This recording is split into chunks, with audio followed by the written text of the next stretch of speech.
Hey guys, Jordan here, and today I want to get into the dark, twisted mindset of one of my favorite artists, xxfuneral, or just Funeral since he only goes by xxfuneral on social media and Funeral on his streaming platforms. So yeah. So if we want to know the mindset of an artist, first we got to know who is the artist. So well, the story starts off in 1999 when a little boy named Israel Angel Zuniga was born in North Carolina, and for the rest of the video, we're going to refer to him as Funeral or Izzy, since those are the names he's more comfortable with. And fun little fact, his name came straight from the Bible because his mom was a preacher, or is still a preacher. Anyways, he went to school in North Carolina, obviously, and since we're going by like timeline order, the earliest thing I could find of Izzy slash Funeral was him getting rejected in second grade on Valentine's Day only because the girl didn't like him because he was Mexican. Oh yeah, his funeral's Mexican. His parents are Mexican, or one of them's Colombian, because I think he's half Colombian, half Mexican. So yeah. Anyways, everything was alright for him up until fifth grade, fourth grade, because that's like when his mental illness started settling in, and everything was good in middle school. But he was just called gay a lot, I guess, only because he wore tight jeans. Like that even means anything. Middle school hit and I was like, got bullied hella. I guess because I wasn't any different than anybody else. Like, I guess I just got called gay a lot because I like to wear tight ass pants because I didn't want to wear them loose ass pants they made us wear because we had to wear uniforms. Anyways, Funeral stated that in middle school he would start producing beats such as dubstep and happy sounding music. But let's skip all the way to when Funeral graduated in high school in May of 2018. And Funeral, still working on his beats, decides to get a job at Taco Bell and still working on his music. Actually, it wasn't even beats, it was like actual music now. And some of the covers were made as he was clocking into work, and even recorded some songs in a rush, literally right before heading to work. And even though Funeral was having a good time with his friends, I'm pretty sure he didn't like it since around this time his mental state was not really doing the best at all. Funeral has always been struggling with his mental health from things like depression and maybe even schizophrenia. I say that only because, well, just look at these four songs.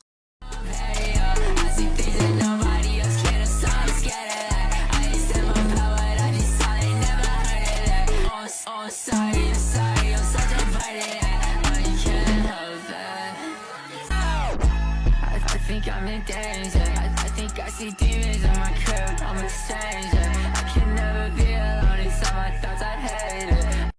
I have conversations in my room. I'm talking to the cat. It was to me once. I'm fucking bloody. No more ever fat. I just feel them. Can't they feel me? I can hear them. Don't get near me. But yeah, you can tell Funeral's always been a little messed up, respectfully, not in a rude way. He's always been a little messed up in the head, as shown in drawings he made when he was in fourth grade. So like at the age of 8 or 9, just look at this drawing. You see someone knocking someone else out with a bat. You see people burning cars. You see a devil with little demons around the fire. That's just things you really don't see any kids draw, especially at the age of 9. But anyway, let's get back to the story. So one day before going to work, he was playing GTA with his friends, and one of his friends, Mental, another artist that I really like, suggested that he should quit his job because he can see that it's really affecting his mental health, really attacking it, affecting it, and suggested that he should focus on something else like music full time. So, like I said before, Funeral was already working on his own music besides his own beats. Since Funeral got tired of trying to get rappers on them, he got on them himself and did a really good job with this. But when he was strictly making beats, like happy beats, he went by a different name such as Dream Culture. And when he started to rap on his beats, he changed his name to Occult 2K. But then his Twitter got suspended for some unknown reason. So when making a new Twitter, he decided to give himself a brand new name, and he was around 15 at the time. So he was trying to come up with the most edgiest name he could think of. And around this time, he was listening to a lot of Suicide Boys, Bones, and eventually came up with the name Funeral. And since he got a really edgy name and had to make a new Twitter, he decided to make a new style of production. And instead of those happy beats, he went straight to the evil, scary sounding beats that we hear now in songs like Bacteria,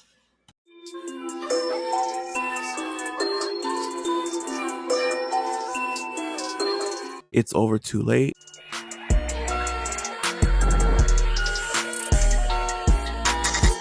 and he still does this 99% of the time with his last EP, Asphyxiation, with tracks like Asphyxiated and Postal.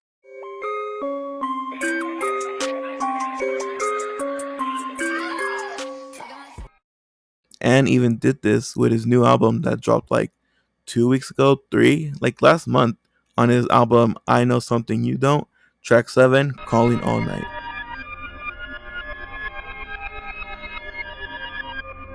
But anyways, let's get back to his beginning, with his first song still available on streaming services titled Angel Shawty. Look at this cute little cover. And as a little artist, Funeral was already getting co-signs from big underground artists such as Dollywood and even Eric Doe. But anyway, Funeral got his first big break when his song with another underground artist, Blixie, who I also like, dropped a song together called Trying/Crying for Help, which turned out to be a big hit in the underground scene. So yeah, Funeral was starting to get his name out there more and more. And also around this time, Funeral's parents were trying to charge him rent, and he was fine with that, but he also kind of found them annoying, low key. So he decided to buy a camper and live right outside his mom's house. And he's been dropping music from there and playing GTA, hanging out with his girlfriend. Oh yeah, and that's where this iconic gift comes from. Oh yeah, and around this time, Funeral split dyed his hair to, I think, orange and black, and then later on silver. And yeah, he would be doing on that, living there from late 2020 to early 2022, when him and his wife moved into a house together. Oh yeah, did it surprise you that he had a wife? Me too, because he's like under the age of 25 and already married. That's like insane. But yes, he's in a beautiful marriage relationship with his wife, Audie, I think. Addie? Audie? I'm sorry, but I'm pretty sure it's Addie. Congrats to you guys. They've been dating at a really young age, at the age of 12, seventh grade. And I think that's just insane. The earliest pic I could find of them was on Addie's page on Instagram where they're like 15, 16. Yeah, they look really cute together. But I still think that's just crazy. Not in a bad way, but like just imagine finding your future wife at the age of 12, like your first year after leaving elementary. Good for you guys. I'm really happy for you too. They've been together for like 10 years now, since 2012, and I think they got married on their 10th year anniversary in December of 2022, if I'm correct. I also love that Funeral is like fulfilling the Mexican stereotype of getting married and having kids at such a young age. Oh yeah, and since we're talking about we're on the Mexican topic. I want to show one of my favorite funeral pictures, just for no reason. It's him and his dad with like a full Mexican outfit. I don't know if it's a Mexican outfit, but like it's just giving me a really good Mexican vibe. But looking at this picture, imagine an alternative world where like Funeral does corrido music. That would be fire and crazy. He's actually tried making a corrido before, but only in snippets. Like, look at this one. Mamá, no me digas nada, bebiendo la voz de matrimonio no es tan fea como dices cuando Can you hear it? estás en mi corazón. Sin razón no sabes nada de ella, nada. I've actually had that one stuck in my head a couple times. I'm not lying about that at all. But he's also had actual Spanish verses in some songs that I really love. Songs like Mi Ángel. Tú no me amas, baby, yo te quiero. Eres mi ángel, baby, yo soy serio. It's Always That Bad. Te voy a encontrar, no te escondes, en mis madrugadas, no respondes. And his verse on Sad Voice song Nada, where Funeral does a crazy verse, in my opinion. Vamos al infierno, tu cuerpo corta, tu cuello, tu cuello. Funeral, if you're seeing this, I strongly encourage you to drop more Spanish verses or a whole Spanish song. I will eat those up. If no one else does, I will. Okay, and literally as I'm writing this down, Funeral just showed us a Spanish snippet that he's doing, another feature, a Spanish feature he's doing for a friend, Neri, I think. I don't really know who that is, but I need to find out because I need to know when this song comes out. It sounds amazing though. Like, take a listen. Cuando te vayas, si me quieres, quiero más. Mi reina, te pido, no te vas. Mi reina, déjame despegar. Tú eres la última, cuerpo lo rojo, tu cuerpo lo es todo. Definitely a reggaeton vibe. But I didn't make this video to talk about his Spanish music. I made this video to talk about his main music and his mindset he has for it. I can't tell you what music he really makes because he's very versatile. which is a great thing for an artist. Just take a listen to one of his songs from a couple of months ago and a song he dropped last month in his album. Find out where the feds came from. I'm caught, I'ma make it blow. Cat on cat, I'ma act out like a little white boy, then I'm gone. Hit my savage, I'm gone. Been a decade, I'm a zez, I thought it's shopping bodies. Shopping till ain't nothing left until they all forgot me. I just try to party, ain't nobody caught me. I ain't doing nothing wrong, I just do what they taught me. This what my PC taught me, the shit that I embody. The first song, Asphyxiated, is talking about finding out where the feds camp and let's just say pew pewing the whole place up. And the second track, Toxic, is talking about being obsessed with dropping bodies because that's what his PC taught him. I'd say I'd say like around 80 to 85% of his music is like this, and the other 10 to 15 of his music is sad music talking about broken love, obsessions, and also unaliving yourself. So like his music can go from this. This is a cult murder. Bitch, I get a hug like Giant, in a minute, Max got top 5 tied up, in a minute, king, no love. If he dead with some mini backshot, lunch shot. When he dead, I'll be finished. To this. I feel like shit, be nice to me. I just got your money, don't look money. I just sniped him, I know don't look money. I can't just so like I'm sniped, I'm so sorry. Literally did that in the same album, Gore Pack. He kind of did this on his last two albums with Gore Pack and I Know Something You Don't, where they start off really strong and aggressive, and then near the end they get really sad and slow, which I like a lot. And with his aggression side of the music, I don't want you guys to think that he's just another murder rapper who raps about what he doesn't live, because that just isn't the case. The difference between Funeral and these rappers is those rappers rap about what they've claimed they've done but never have. Funeral raps about what he's constantly thinking about, what constantly goes on in his mind. He uses music and his platform to express himself, use music as an outlet, the same way we listen to music to feel expressed, to feel like we're being listened to. That's the same thing he does, but he, instead of listening to the music, he lets out the music. His outlet. He just doesn't want these thoughts to bottle up and lash out one day.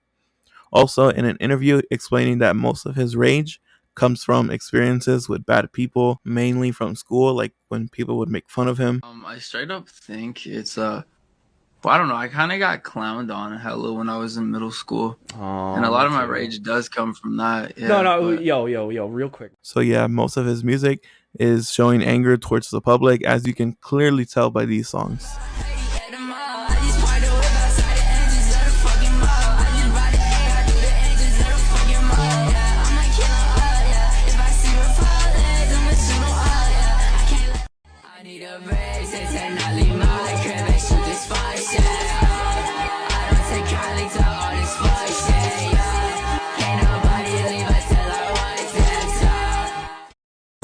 Shoot up my whole fucking school. Then I got a bag and said for school.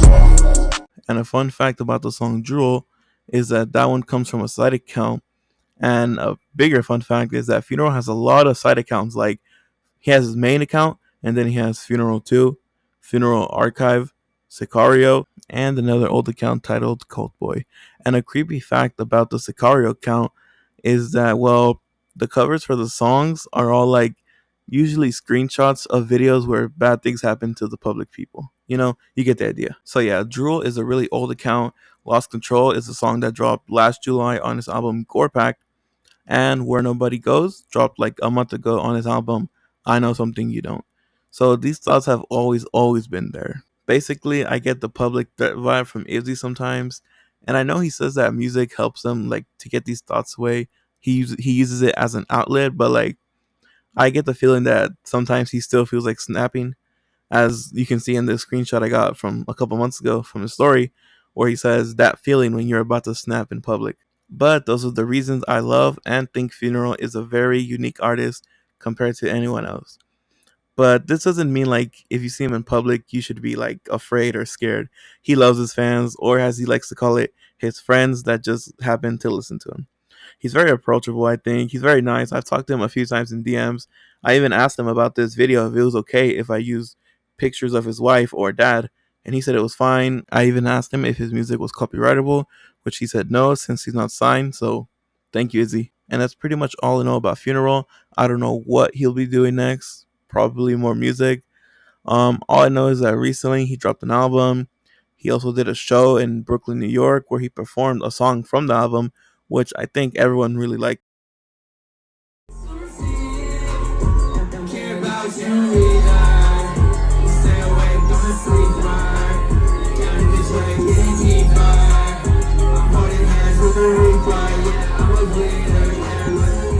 Oh, if anyone was wondering, I started listening to Funeral like over a year now.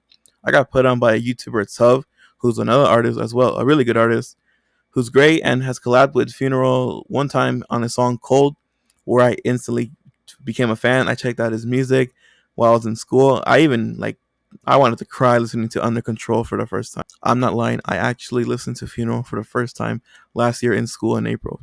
Literally, here's the video of it. Tub has also been trying to get Funeral to LA for a podcast, his podcast, the Crew podcast, and I'm hoping they do it this year. They've been trying since last year, but delay. So I'm hoping Funeral goes this year. Izzy, if you're watching this, please go to LA. The crew's waiting for you. Tub's waiting for you. Shout out First High. Shout out Puffy. We're all waiting for you. We want to see you there. All of you really inspire me as a young Latino to do what I want to do at such a young age. Thank you guys.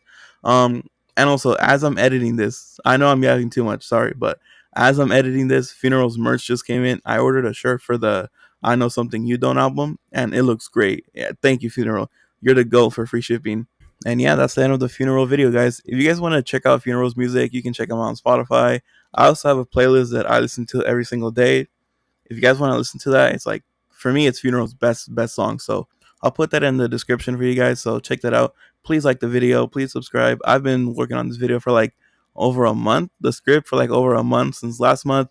We finally did it. We finally finished the video. We got it up. Stick around and keep watching the rest of my videos, please, and thank you. Comment whatever you like the video. Check it out. Bye.